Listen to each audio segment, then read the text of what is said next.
Boise City scale and say hello to Oklahoma.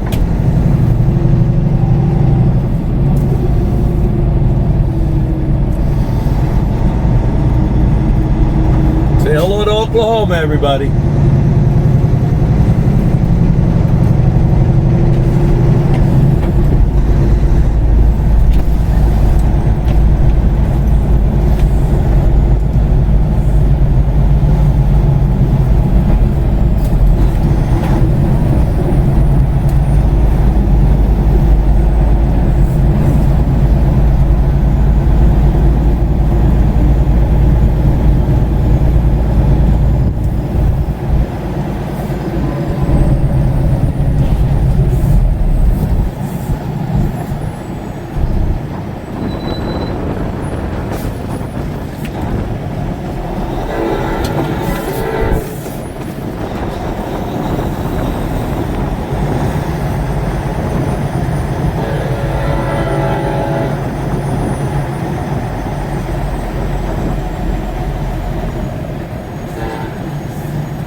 Thank you, Oklahoma.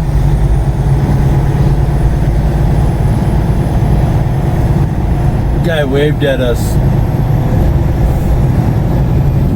We are good to go. We'll go hit the Loves here. We'll grab a little petrol and move it on down the highway. Let's go.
We are pulling into Loves here in not wanting to stay focused here in Las Vegas, New Mexico. So we're gonna go ahead and we're just gonna kind of chill out. We're early getting into Albuquerque, and so we're just gonna stop here and we're gonna grab ourselves a nice shower and then kind of just chill out, and then we'll get into Albuquerque in a couple hours. We're not in any hurry. We'd get down there locally 2 o'clock, and what I'm trying to accomplish is I don't want to get in there before 5, somewhere between 5 and 6. Closer to between 4 and 5. Let me rephrase that. Between 4 and 5, So that way, because it's a very tight parking lot in that area where I'm going, so everybody's still working, and you get in there anytime after 4, between 4 and 5, maybe 5:30ish, and a lot of the folks have gone home, so it opens up the parking lot, so it's easier for me to navigate to get around the back side of the business, and because it's kind of tight to make my turns in there, because they got retaining walls that jet out. Set my 4 ways. We'll back in next to Frito-Lay. Get set up. And then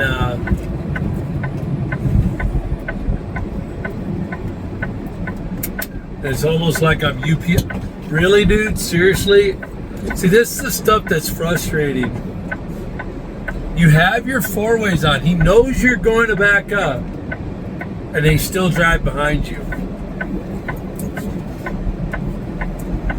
It's like, whatever. So, look you guys around.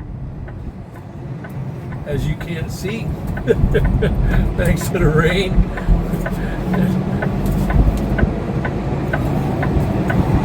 Yeah, we'll get parked in here. We'll go grab ourselves a shower. Yeah, the guy on the end down there with the bags on, he decided to drive behind me because he's in a hurry to get to his pump, and it's like, you know, it's like, whatever. No etiquette out here, as they would say. Hi, everybody. Well, we're here. We're gonna go grab ourselves a shower, chill out for a little bit. I'll get back to when we're headed to Albuquerque. Well, let's get into Albuquerque. This is Interstate 25. Let's go. It's been stormy most of the day today.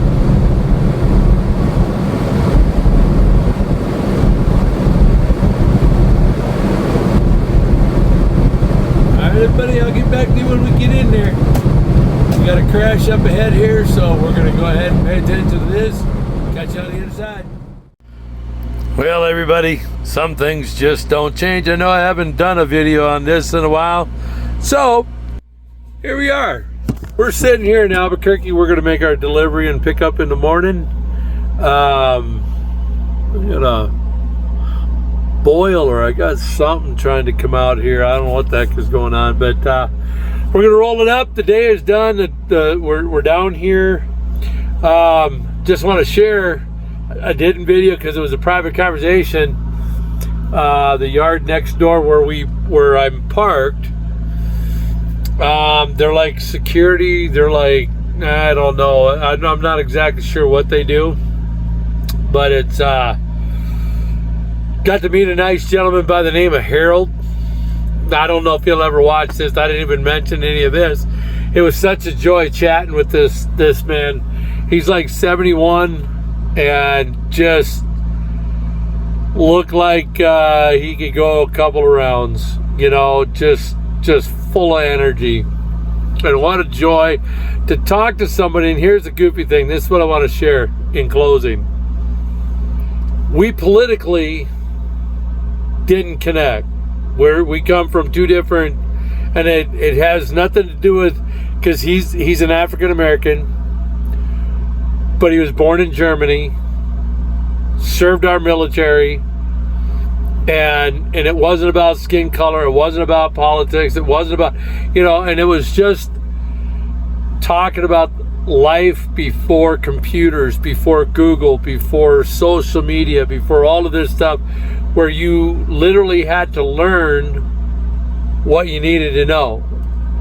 Like he was talking about sniper school, and he was talking about all the different, because he was intelligence, so all the different factions inside the service, you literally had to know weather, you had to know humidities, you know, in order to be a sniper, a third of what he said you had to learn, which I know this to be true, as far as what you want, what they take into consideration, in wind trajectories, atmosphere, solar, sun's up, sun's down, all of these weather things in order to make a pristine shot. Well, there's not Rabbi Google to tell you what you need to know. So you literally had to learn this stuff, and you had to have it up in your head. And he knew he grew up learning German and Russian, and he was in East Berlin and born in the late 50s. So he grew up in that era, and when they moved back to America, he had to learn English, and he said English was the hardest language to learn. So it was refreshing to talk to someone, have a good, clean debate, and then agree to disagree on a few points, but we didn't walk away enemies. He actually walked up to appreciate me and what I do for a living, as driving trucks, and people don't realize what we go through out here, away from families, away from everything, and people trying to run us over, run into us, not paying attention, and he just wanted to come up and appreciate, let me know. He said, anytime I get to meet one of you drivers, I make a beeline for you guys. I just want to thank you for all the hard work you guys do, which that's very appreciated. And then him with his service, then I'm reciprocating, and I'm throwing in, how much I appreciate all the service and everything that he did. I was never allowed to serve in the military. When I wanted to go in, and went through the whole MEP Center, went through the whole process, I was deemed medically unfit for service, medical discharge, flagged 4, I guess they call it a 4F, and so I couldn't serve in any branch of the service, whether we be reserves or any of it, didn't matter. And like he was saying, and like a lot of my service connected folks do, even though I never served in our military, I'm serving our country by one load at a time.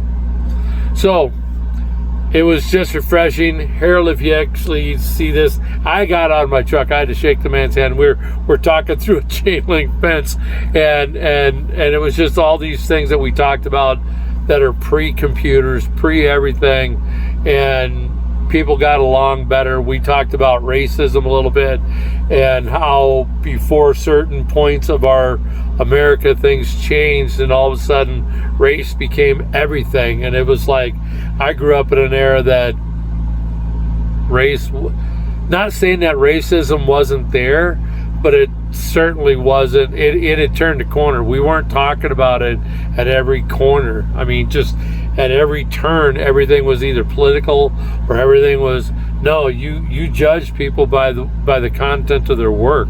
If they were content of the character of the person, it had nothing to do with what, their demographics, where they live, how much money they had, what their politics was.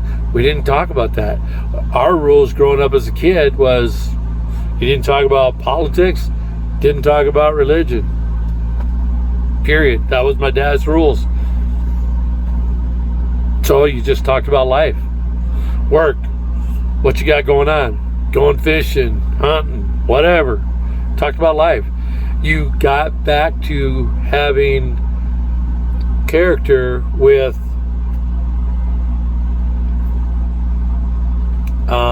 it was humanity. You learned social skills. We were taught, when I would walk up to a man, start a new job, whatever, and I would be introduced, you would walk up and you would give a firm handshake, and you would look them square in the eyes. Not out of disrespect, but you gave them your attention. And I was taught, by just a simple handshake and an eye stare, you could learn everything you needed to know about that person you just met. And that is a topic for another discussion. We'll leave it at that. God bless. I love you guys. If you enjoyed the video, if you think about it, give it a share, give it a like, give it a thumbs up. Tell me what you think. Leave a comment. I thoroughly enjoyed them. And on that, God bless. I love you guys, Lord willing. I'll see you all down the road somewhere.